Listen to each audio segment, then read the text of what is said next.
Hello friends. आज की इस वीडियो में हम लोग फ्लिप्स कर्व के बारे में पढ़ेंगे। फ्लिप्स कर्व एक काफ़ी डिटेल्ड टॉपिक है, तो हम समझते हैं कि हम फ्लिप्स कर्व के बारे में क्या क्या पढ़ेंगे। हम फ्लिप्स कर्व का मीनिंग पढ़ेंगे और हम लोग एक सिंपल लीनियर इक्वेशन पढ़ेंगे फ्लिप्स कर्व की। हम लोग पढ़ेंगे trade off between unemployment and inflation, और हम लोग पढ़ेंगे कि जो अनएम्प्लॉयमेंट है उसकी क्या कॉस्ट होती है, मीन्स कॉस्ट ऑफ अनएम्प्लॉयमेंट, और इन्फ्लेशन की क्या कॉस्ट होती है, कॉस्ट ऑफ इन्फ्लेशन। हम लोग स्टैगफ्लेशन को भी पढ़ेंगे और हम लोग short run and long run Phillips करके बीच में डिफरेंस पढ़ेंगे। और जो लास्ट टॉपिक है वो हम पढ़ेंगे non accelerating inflation rate of unemployment. तो चलिए करते हैं स्टार्ट। देखिए फ्लिप्स कर्व क्या करता है। फ्लिप्स कर्व अनएम्प्लॉयमेंट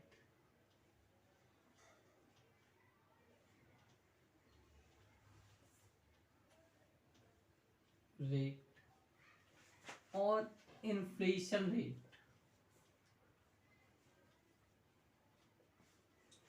इन दोनों के बीच में एक रिलेशनशिप को दिखाता है।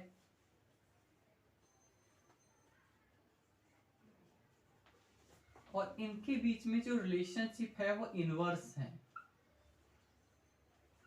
इनवर्स रिलेशनशिप है, और you can say negative relationship है। इसका मतलब क्या है, अनएम्प्लॉयमेंट और इन्फ्लेशन, अगर अनएम्प्लॉयमेंट बढ़ता है तो फिर इन्फ्लेशन कम हो जाता है, और अगर अनएम्प्लॉयमेंट कम होता है तो फिर इन्फ्लेशन बढ़ जाता है। अगर आप इस इंफॉर्मेशन को एक डायग्राम की हेल्प से रिप्रेजेंट करते हो तो वो जो डायग्राम होता है that is called Phillips curve. हम लोगों ने इस डायग्राम पे अनएम्प्लॉयमेंट को हॉरिजॉन्टल एक्सिस पे लिया है, इन्फ्लेशन रेट को हम लोगों ने वर्टिकल एक्सिस पे लिया है। हम लोग डायग्राम नोट करते हैं तो कुछ इस तरह से होगा। ये I1 फॉर एग्जांपल इन्फ्लेशन है, और U1 अनएम्प्लॉयमेंट का रेट है। ये हम लोगों ने पॉइंट ले लिया है A। उसके बाद हम एज्यूम करते हैं कि अनएम्प्लॉयमेंट घट रहा है। अगर अनएम्प्लॉयमेंट घटेगा तो इन्फ्लेशन बढ़ जाएगा। ठीक है, ये हो गया पॉइंट बी। इन दोनों को कनेक्ट करोगे तो ये आपके पास फिलिप्स कर्व आ गया। तो जो फिलिप्स कर्व है डाउनवर्ड स्लोपिंग होता है, और ये एक इनवर्स रिलेशनशिप को दिखा रहा है। एक सिंपल फिलिप्स कर्व, ठीक है, जो अनएम्प्लॉयमेंट और इन्फ्लेशन के बीच में इनवर्स रिलेशनशिप को दिखाता है। अब हम एक सिंपल लीनियर इक्वेशन पढ़ेंगे फिलिप्स कर्व की। देखिए फिलिप्स कर्व की जो सिंपल लीनियर इक्वेशन होती है, it is W is equal to A minus B और U। जो आपका W है यहाँ पर ये है वेज रेट में क्या इंक्रीज हो रहा है, और A और B दो कांस्टेंट हैं, और जो आपका U है ये अनएम्प्लॉयमेंट का रेट है। ये इक्वेशन आपको ये बता रही है कि अगर अनएम्प्लॉयमेंट कम होता है तो वेज रेट बढ़ जाती है। ठीक है, और आप देखोगे इसका जो कोफिशिएंट है अनएम्प्लॉयमेंट रेट का वो माइनस में है। इसका मतलब ये इक्वेशन भी इन दोनों में इनवर्स रिलेशनशिप को दिखा रही है। अब हम समझेंगे trade off between unemployment and inflation. देखिए फ्लिप्स कर्व कहता है कि अगर आप अनएम्प्लॉयमेंट को कम करते हो तो फिर इन्फ्लेशन बढ़ जाएगा। इसका क्या मतलब है, इसका मतलब ये है कि अगर गवर्नमेंट अनएम्प्लॉयमेंट को कम करना चाहती है तो उसको इकोनॉमी में कुछ इन्फ्लेशन बर्दाश्त करना पड़ेगा, टॉलरेट करना पड़ेगा। इसे ही हम लोग कहते हैं trade off between unemployment and inflation. Means unemployment को कम करने की जो कीमत है वो है इन्फ्लेशन का बढ़ना। अब आपको पता है कि अनएम्प्लॉयमेंट एक प्रॉब्लम है और इन्फ्लेशन भी एक प्रॉब्लम है। गवर्नमेंट ये चाहती है कि अनएम्प्लॉयमेंट भी कम हो, अपने लो लेवल पे हो, और इन्फ्लेशन भी कम हो, अपने लो लेवल पे हो। गवर्नमेंट तो ये चाहती है कि अनएम्प्लॉयमेंट भी कम हो और इन्फ्लेशन भी कम हो, क्योंकि इकोनॉमी को दोनों से ही नुकसान होता है। अनएम्प्लॉयमेंट से भी नुकसान होता है और इन्फ्लेशन से भी नुकसान होता है, बट ये पॉसिबल नहीं है। दोनों को एक साथ लो रखना यानी कम करना पॉसिबल नहीं है। अगर हम अनएम्प्लॉयमेंट कम करेंगे तो इन्फ्लेशन बढ़ेगा ही, हमें उसे इकोनॉमी में टॉलरेट करना पड़ेगा। ये है trade off between unemployment and inflation. अब हम ये समझते हैं कि जैसे हम समझ चुके हैं कि अगर हम अनएम्प्लॉयमेंट को कम करेंगे तो इन्फ्लेशन बढ़ेगा, तो इस केस में गवर्नमेंट को क्या करना चाहिए। इस केस में गवर्नमेंट ये करेगी, पहले वो देखेगी कि इकोनॉमी में सिचुएशन क्या है। फॉर एग्जांपल अगर इकोनॉमी में हाई अनएम्प्लॉयमेंट की सिचुएशन है, उस केस में गवर्नमेंट एक्सपेंशनरी पॉलिसी यूज करेगी। एक्सपेंशनरी पॉलिसी का मतलब होता है कि गवर्नमेंट अपने खर्चे बढ़ाएगी और इकोनॉमी में मनी की सप्लाई को बढ़ा देगी। तो जब गवर्नमेंट एक्सपेंशनरी पॉलिसी यूज करेगी, एक्सपेंशनरी पॉलिसी यूज करने से मनी की सप्लाई बढ़ जाएगी, और मनी की सप्लाई बढ़ने की वजह से इकोनॉमी के अंदर इन्फ्लेशन भी बढ़ जाएगा। तो अगर हाई अनएम्प्लॉयमेंट है तो गवर्नमेंट एक्सपेंशनरी पॉलिसी अनएम्प्लॉयमेंट को कम करेगी, और इस केस में उसको इन्फ्लेशन को थोड़ा टॉलरेट करना पड़ेगा। अब जैसा कि मैंने आपको बताया कि इकोनॉमी को अनएम्प्लॉयमेंट से भी नुकसान है और इकोनॉमी को इन्फ्लेशन से भी नुकसान है। तो अब समझते हैं कि अनएम्प्लॉयमेंट से क्या नुकसान होते हैं और इन्फ्लेशन से क्या नुकसान होते हैं। अब देखिए, अनएम्प्लॉयमेंट से इकोनॉमी को जो नुकसान होते हैं उसको हम बोलते हैं कॉस्ट ऑफ अनएम्प्लॉयमेंट। तो अनएम्प्लॉयमेंट का जो पहला नुकसान होता है वो होता है माइक्रो लेवल पे, और माइक्रो लेवल पे जो नुकसान होता है वो ये होता है कि जब कोई व्यक्ति अनएम्प्लॉयड हो जाता है, उसका काम चला जाता है, तो उसके बाद उसका जो लिविंग स्टैंडर्ड है वो नीचे की तरफ जाने लगता है। Means due to unemployment standard of living goes to down. उनका जो लोगों का लिविंग स्टैंडर्ड है वो नीचे की तरफ जाता है। ये तो हो गया माइक्रो लेवल पे इम्पैक्ट। दूसरा क्या नुकसान है, दूसरा जो नुकसान है अनएम्प्लॉयमेंट का वो मैक्रो लेवल पे है। मैक्रो लेवल पे नुकसान ये है कि जब अनएम्प्लॉयमेंट कंट्री में इंक्रीज होता है, then due to unemployment there are number of people who are ready and able to work but they are not getting job. Means हमारी कंट्री में जो ह्यूमन रिसोर्सेज हैं उसका यूज नहीं हो पा रहा है, वो अंडर यूटिलाइजेशन की कंडीशन में है। हमारे पास ऐसे काफी सारे ह्यूमन रिसोर्सेज हैं जिसका हम यूज नहीं कर पा रहे, और उस अनएम्प्लॉयमेंट की वजह से, लोगों के काम ना कर पाने की वजह से कंट्री में जीडीपी नहीं बढ़ पा रही है। मीन्स जीडीपी का लॉस हो रहा है, आउटपुट का लॉस हो रहा है। अब बात आती है कि इन्फ्लेशन के क्या नुकसान है। तो जो इन्फ्लेशन के नुकसान होते हैं हम लोग उसको बोलते हैं कॉस्ट ऑफ इन्फ्लेशन। इन्फ्लेशन का सबसे पहला नुकसान तो ये होता है कि इन्फ्लेशन के केस में मनी की परचेजिंग पावर घट जाती है। Means purchasing power of money reduce. इसका मतलब ये है कि हमारे पैसे से जितनी चीजें हम पहले खरीद पा रहे थे अब हम उतनी चीजें नहीं खरीद पाते हैं। दूसरा इंपैक्ट क्या पड़ता है इकोनॉमी पे, दूसरा इंपैक्ट ये पड़ता है जो लोन देने वाले लोग होते हैं, मीन्स जो लैंडर होते हैं, दे आर लूजर। लोन देने वाले लोगों को नुकसान होता है। अब नुकसान कैसे होता है ये समझते हैं। देखिए, हम ये मान के चलते हैं ये 2020 है और उसमें जो इन्फ्लेशन है वो 5%, ठीक है।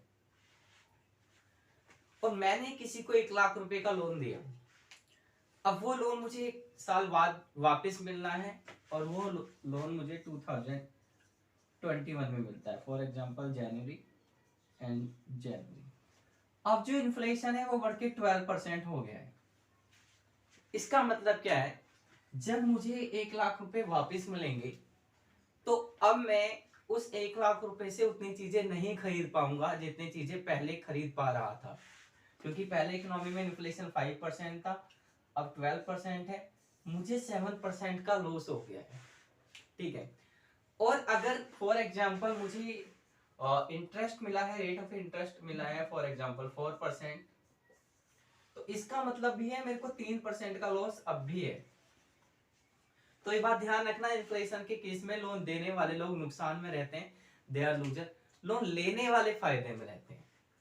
क्यों? क्योंकि जब मैंने जिसको लोन दिया था उसने उस 1 लाख रुपए से जितनी चीजें खरीदी थी उसने आज ज्यादा चीजें खरीद ली है, बट 1 साल बाद जब वो मुझे लोन वापस करेगा तो मैं उतनी चीजें नहीं खरीद पाऊंगा।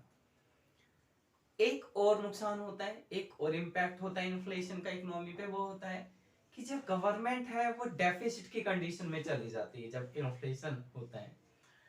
अब ये जो फ्लिप्स कर्व पे मैं जो चीजें आपको बता रहा हूँ, इसके जो नोट्स हैं वो आपको डिस्क्रिप्शन में लिंक मिल जाएगा पीडीएफ का, वहां से डिटेल में पढ़ सकते हो अच्छे से, ठीक है। तो हम लोगों ने ये पढ़ लिया इन्फ्लेशन और अनएम्प्लॉयमेंट के इकोनॉमी पे क्या इम्पैक्ट पड़ते हैं। अगली चीज जो हमें पढ़नी है दैट इज स्टैग्नेशन। देखिए फिलिप्स कर्व ये कहता है कि अगर अनएम्प्लॉयमेंट कम होगा तो इन्फ्लेशन बढ़ जाएगा। अब ये बात सही है या गलत है, इसको बहुत सारे इकोनॉमिस्ट लोगों ने चेक करा, और चेक करने पर उन्होंने ये पाया कि काफी सारी ऐसे डेवलप्ड इकोनॉमी थी 1970s में जहां पे फिलिप्स कर्व की थ्योरी काम नहीं कर रही थी। Means Phillips curve did not fit in those economies. Phillips curve उन इकोनॉमीज में फिट नहीं बैठा, और एक ऐसी सिचुएशन देखने में आई उन कंट्रीज के अंदर जब अनएम्प्लॉयमेंट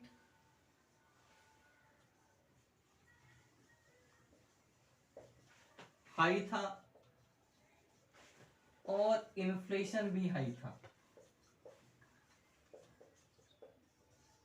और जब इन्फ्लेशन और अनएम्प्लॉयमेंट दोनों हाई होते हैं तो इस सिचुएशन को हम लोग बोलते हैं स्टैगफ्लेशन। स्टैगफ्लेशन क्या कह रहा है? स्टैगफ्लेशन कह रहा है कि अनएम्प्लॉयमेंट भी ज्यादा है और इन्फ्लेशन भी ज्यादा है। ऐसा देखने में आया काफी सारे इकोनॉमीज में, जब स्टडी करी गई, रिसर्च करी गई, तो ये देखने को मिला अनएम्प्लॉयमेंट भी ज्यादा था, इन्फ्लेशन भी ज्यादा था। यानी कि फिलिप्स कर्व की थ्योरी यहाँ पर काम नहीं करी। तो अगर आपसे पूछा जाता है कि जो फिलिप्स कर्व है क्या वो स्टैगफ्लेशन में को जस्टिफाई कर पाता है, स्टैगफ्लेशन की कंडीशन में फिट बैठता है, तो नहीं। फिलिप्स कर्व स्टैगफ्लेशन को जस्टिफाई नहीं कर पाता। फिलिप्स कर्व इस बात को नहीं समझा पाया कि ऐसा क्यों हो रहा है कि अनएम्प्लॉयमेंट भी बढ़ रहा है और इन्फ्लेशन भी बढ़ रहा है। ये फिलिप्स कर्व की एक लिमिटेशंस है, और यू कैन से कि ये फिलिप्स कर्व की कमी है।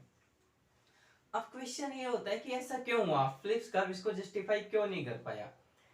इसका जो कारण है वो ये है कि फिलिप्स कर्व में ये माना गया जो वर्कर्स हैं, जो लेबर है, जो एम्प्लॉइज है और जो एम्प्लॉयर्स हैं, वो नॉमिनल वेज रेट के बिहाफ पे अपने डिसीजंस ले रहे हैं। बट रियलिटी ये है कि जो वर्कर्स हैं और जो एम्प्लॉयर्स हैं they make decisions on the basis of real wages. Is it clear? तो कंक्लूजन ये निकलता है कि बहुत सारी इकोनॉमी में फिलिप्स कर्व फिट नहीं बैठा, क्योंकि बहुत सारी कंट्री में स्टैगफ्लेशन की कंडीशंस देखने को मिली। और स्टैगफ्लेशन का मतलब जहाँ पे अनएम्प्लॉयमेंट भी ज्यादा होता है और इन्फ्लेशन भी ज्यादा होता है, इन दोनों के बीच में इनवर्स रिलेशनशिप नहीं होता है जो कि फिलिप्स कर्व कहता है, बल्कि इन दोनों में डायरेक्ट रिलेशनशिप है। अब हम लोग ये समझते हैं कि फिलिप्स कर्व शॉर्ट रन में कैसा होता है और फिलिप्स कर्व लॉन्ग रन में कैसा होता है। तो देखिए ये है शॉर्ट रन फिलिप्स कर्व और ये है लॉन्ग रन फिलिप्स कर्व। अब इन दोनों को समझते हैं कि ये क्या क्या इंफॉर्मेशन पास कर रहे हैं। पहली बात, जो शॉर्ट रन का फिलिप्स कर्व है it is downward sloping. Downward sloping का मतलब है ये इनवर्स रिलेशनशिप दिखा रहा है अनएम्प्लॉयमेंट और इन्फ्लेशन में। दूसरी चीज है कि ये कॉन्वेक्स है ओरिजिन में के, और तीसरी चीज है कि ये जो कर्व है फिलिप्स कर्व है ये ट्रेड ऑफ दिखा रहा है अनएम्प्लॉयमेंट और इन्फ्लेशन में। अब हम बात करते हैं लॉन्ग रन फिलिप्स कर्व की। तो लॉन्ग रन फिलिप्स कर्व ये कहता है कि लॉन्ग रन में short run Phillips curve shift कर जाता है, short run Phillips curve shift कर जाता है, और short run Phillips curve shift करने के बाद एक नया फिलिप्स कर्व बनता है जो कि वर्टिकल एक्सिस के पैरेलल होता है। अब ये जो हमारा लॉन्ग रन फिलिप्स कर्व है जो कि वर्टिकल एक्सिस के पैरेलल है, ये क्या कह रहा है? ये कह रहा है कि ये जो अनएम्प्लॉयमेंट का रेट है इट इज यू स्टार, इस अनएम्प्लॉयमेंट रेट को हम लोग बोलते हैं नेचुरल रेट ऑफ अनएम्प्लॉयमेंट, और इसको एवरेज रेट ऑफ अनएम्प्लॉयमेंट भी बोला जाता है। अब इसका मतलब क्या है? इसका मतलब यह है कि नेचुरल रेट ऑफ अनएम्प्लॉयमेंट एक ऐसा रेट ऑफ अनएम्प्लॉयमेंट है जो इकोनॉमी में एग्जिस्ट करता है कॉन्टिन्यूसली, और इस अनएम्प्लॉयमेंट रेट पे इन्फ्लेशन चेंज नहीं होता है, इन्फ्लेशन कांस्टेंट रहता है।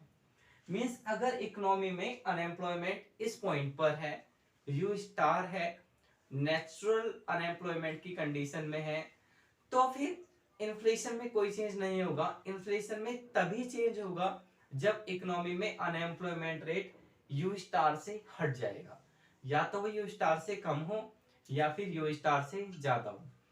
तो अब हम लोग इन दोनों डायग्राम को, जो शॉर्ट रन फ्लिप्स कर्व है और जो लॉन्ग रन फ्लिप्स कर्व है, इनको एक ही डायग्राम में समझेंगे और ये समझेंगे कि शॉर्ट रन फ्लिप्स कर्व कैसे शिफ्ट होता है और किस तरह से long run Phillips curve drive होता है। चलिए समझते हैं। देखिए, हम लोग जब शॉर्ट रन और लॉन्ग रन फ्लिप्स कर्व की स्टडी करते हैं तो हम लोग ये मान के चलते हैं इकोनॉमी में जो पीरियड है वो P1 है, सॉरी हाँ 1 है, और इस पीरियड 1 पर जो इकोनॉमी में अनएम्प्लॉयमेंट है वो यू स्टार है। यानी कि इकोनॉमी में जो अनएम्प्लॉयमेंट है वो है natural rate of unemployment. Economy natural rate of unemployment पे है करंट सिचुएशन में, और जो इन्फ्लेशन है वो है I1। तो पीरियड 1 में अगर हम नेचुरल रेट ऑफ अनएम्प्लॉयमेंट और इस इन्फ्लेशन के कोरस्पॉन्डिंग एक पॉइंट लेते हैं तो हमारे पास पॉइंट आता है A।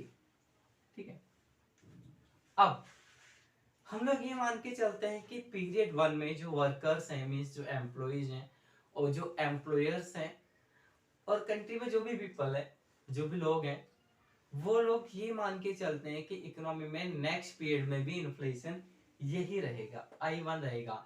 यानी लोगों का एक्सपेक्टेड इन्फ्लेशन I1 है। अब पीरियड 2 में क्या हुआ? अब हम पीरियड 2 की बात करते हैं। तो पीरियड 2 में ये मान के चला जाता है कि गवर्नमेंट इस इन्फ्लेशन, सॉरी इस अनएम्प्लॉयमेंट को कम करना चाहती है। गवर्नमेंट इसको कम करना चाहती है यहां तक। जब गवर्नमेंट इसको कम करेगी तो गवर्नमेंट इसको कम कैसे करेगी? गवर्नमेंट इस अनएम्प्लॉयमेंट को कम करने के लिए एक्सपेंशनरी पॉलिसी यूज करेगी। जब गवर्नमेंट एक्सपेंशनरी पॉलिसी यूज करेगी तो इकोनॉमी में मनी की सप्लाई बढ़ेगी, मनी की सप्लाई बढ़ेगी तो इकोनॉमी में इन्फ्लेशन भी बढ़ेगा। आप इसे ऐसे भी समझ सकते हो, जब गवर्नमेंट एक्सपेंशनरी पॉलिसी यूज करेगी और मनी की सप्लाई इकोनॉमी में बढ़ेगी तो इस तरह का एनवायरनमेंट क्रिएट होगा जहां पे फर्म्स ये चाहेंगे कि वो ज्यादा से ज्यादा लेबर हायर करके ज्यादा से ज्यादा प्रोडक्शन को बढ़ा पाए। बट यहाँ पर हम लोग ये भी एज्यूम करके चल रहे हैं there is little scope to increase output, means output को इंक्रीज करने के ज्यादा चांसेस नहीं है, ज्यादा स्कोप नहीं है। तो जब आउटपुट को इंक्रीज करने का ज्यादा स्कोप नहीं है तो होगा क्या? फर्म्स लेबर की डिमांड बढ़ाएंगी क्योंकि एक्सपेंशनरी पॉलिसी यूज हुई है, और जो लेबर की डिमांड बढ़ेगी, LD means demand for labour. जब लेबर की डिमांड बढ़ेगी तो फिर वेज रेट बढ़ेगा, और जब वेज रेट बढ़ेगा तो फिर इन्फ्लेशन बढ़ जाएगा। तो पीरियड 2 में क्या चेंजेज आए? पीरियड 2 में चेंज ये आया कि गवर्नमेंट ने एक्सपेंशनरी पॉलिसी यूज करी। एक्सपेंशनरी पॉलिसी यूज करने से फर्म्स ने लेबर की डिमांड बढ़ाई, और लेबर की डिमांड बढ़ने की वजह से वेज रेट बढ़ा और इन्फ्लेशन भी बढ़ गया। हम ये मान के चलते हैं कि जो इन्फ्लेशन बढ़ा वो हो गया I2, और एक कॉरेस्पॉन्डिंग पॉइंट ये आ गया। इस पॉइंट को हम A माना था, इस पॉइंट को हम लोग B मान लेते हैं। अगर हम इन दोनों पॉइंट को कनेक्ट करते हैं तो हमारे पास एक फ्लिप्स कर्व होता है, और ये शॉर्ट रन फ्लिप्स कर्व है। अब थर्ड पीरियड में क्या हुआ? देखिए, थर्ड पीरियड में वर्कर्स यानी एम्प्लॉइज और एम्प्लॉयर्स ने ये रियलाइज करा कि उन्होंने फर्स्ट पीरियड में इन्फ्लेशन I1 माना था, बट I1 रहा नहीं, वो बढ़ गया I2। अनएक्सपेक्टेडली इंक्रीज हुआ इन्फ्लेशन में, तो वो क्या करेंगे? अब वो अपने इन्फ्लेशन के एक्सपेक्टेशंस को रिवाइज करेंगे। अब फर्म्स यानी एम्प्लॉयर्स और वर्कर्स यानी एम्प्लॉइज ये मान के चलेंगे कि इन्फ्लेशन ये नहीं है, इन्फ्लेशन बढ़ गया है, इन्फ्लेशन ये है। वो अपनी इन्फ्लेशन की एक्सपेक्टेशंस को रिवाइज कर देंगे। ठीक है, जब वर्कर्स और एम्प्लॉयर्स अपनी इन्फ्लेशन की एक्सपेक्टेशंस को रिवाइज कर देंगे तो उस केस में फ्लिप्स का शॉर्ट टर्म फ्लिप्स का शिफ्ट कर जाएगा राइट वर्ड। दोबारा समझिए, देखिए हम लोगों ने इस डायग्राम में क्या लिया है, हॉरिजॉन्टल एक्सिस पे अनएम्प्लॉयमेंट रेट को लिया है और वर्टिकल एक्सिस पे हम लोगों ने लिया इन्फ्लेशन रेट को। तो अगर इन्फ्लेशन की वजह से अनएम्प्लॉयमेंट में चेंज होता है या इन दोनों में आपस में चेंज होता है तो डायग्राम शिफ्ट नहीं होगा। बट क्योंकि यहां पर शिफ्ट किसकी वजह से हो रहा है, एक्सपेक्टेशंस की वजह से, एक्सपेक्टेशंस रिवाइज हो गई है। जब एक्सपेक्टेशंस रिवाइज होगी इन्फ्लेशन की तो क्या होगा, ये कर्व शिफ्ट कर जाएगा राइटवर्ड और ये राइटवर्ड इतना शिफ्ट करेगा यहां तक इस पॉइंट के ऊपर। ये हो गया शॉर्ट टर्म फ्लिप्स कर्व 2 और यहाँ पर हम लोग मान रहे हैं कि इन्फ्लेशन है I3 जो कि I2 के बराबर है, यानी कि थर्ड पीरियड में जो इन्फ्लेशन रहा वो I2 के बराबर ही हो गया। अब क्योंकि इन्फ्लेशन बढ़ गया है, इन्फ्लेशन बढ़ने का मतलब है कि अब जो फर्म्स हैं, फर्म्स के लिए लेबर को हायर करना एक्सपेंसिव हो गया क्योंकि ऑलरेडी वेज रेट हम लोगों ने माना था बढ़ गई है। जब वेज रेट बढ़ चुकी है तो लेबर हायर करना एक्सपेंसिव हो गया है, इसलिए एक टाइम के बाद जो फर्म्स हैं वो लेबर की डिमांड को डिक्रीज कर देंगी। जब लेबर की डिमांड को डिक्रीज करेंगी तो अनएम्प्लॉयमेंट का रेट बढ़ेगा और ये बढ़ते बढ़ते दोबारा पहले वाले पॉइंट पर ही आ जाएगा, यानी इस इन्फ्लेशन के अकॉर्डिंग अब दोबारा अनएम्प्लॉयमेंट पहले वाला आ गया। ये आप एक नया पॉइंट लोगे सी। अब आप ए और सी पॉइंट को अगर कनेक्ट करोगे तो एक वर्टिकल लाइन बनेगी जो है लॉन्ग रन फ्लिप्स कर्व। तो लॉन्ग रन में फ्लिप्स कर्व वर्टिकल एक्सिस के पैरेलल होता है और ये जो लॉन्ग रन फ्लिप्स कर्व है विधि शॉर्ट रन फ्लिप्स कर्व के राइटवर्ड शिफ्ट होने की वजह से आया है। और ये क्या बता रहा है, ये बता रहा है कि लॉन्ग रन में जो अनएम्प्लॉयमेंट रेट है वो नेचुरल रेट ऑफ अनएम्प्लॉयमेंट पे ही रहता है और इस अनएम्प्लॉयमेंट के रेट पे जो इन्फ्लेशन है वो कांस्टेंट रहेगा।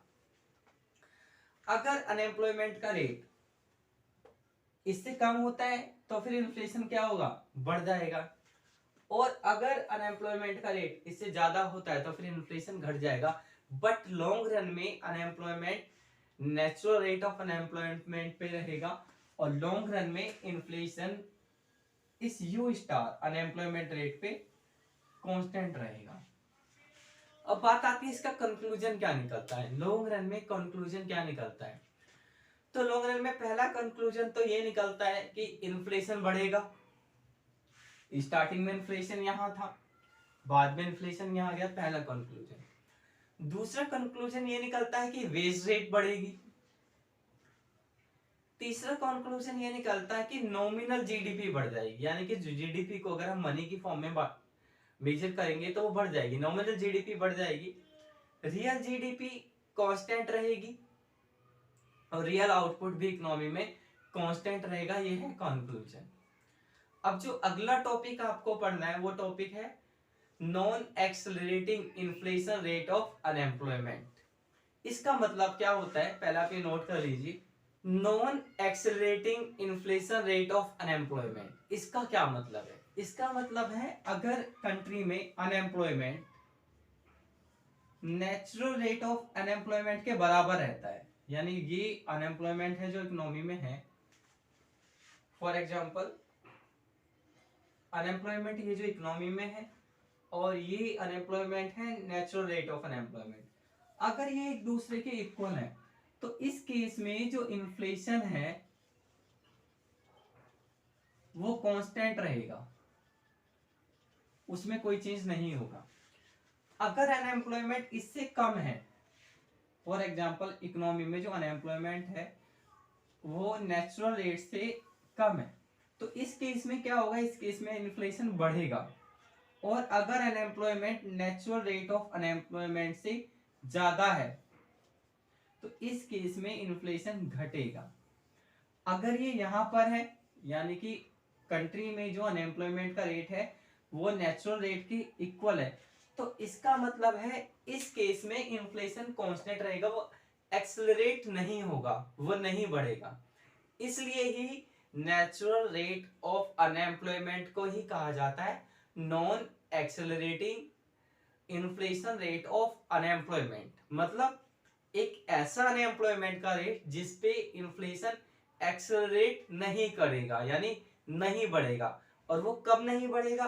वो तब नहीं बढ़ेगा जब unemployment natural rate of unemployment के इक्वल हो। तो आज हम बस इतना ही पढ़ेंगे, नेक्स्ट वीडियो में मिलेंगे किसी और टॉपिक के साथ।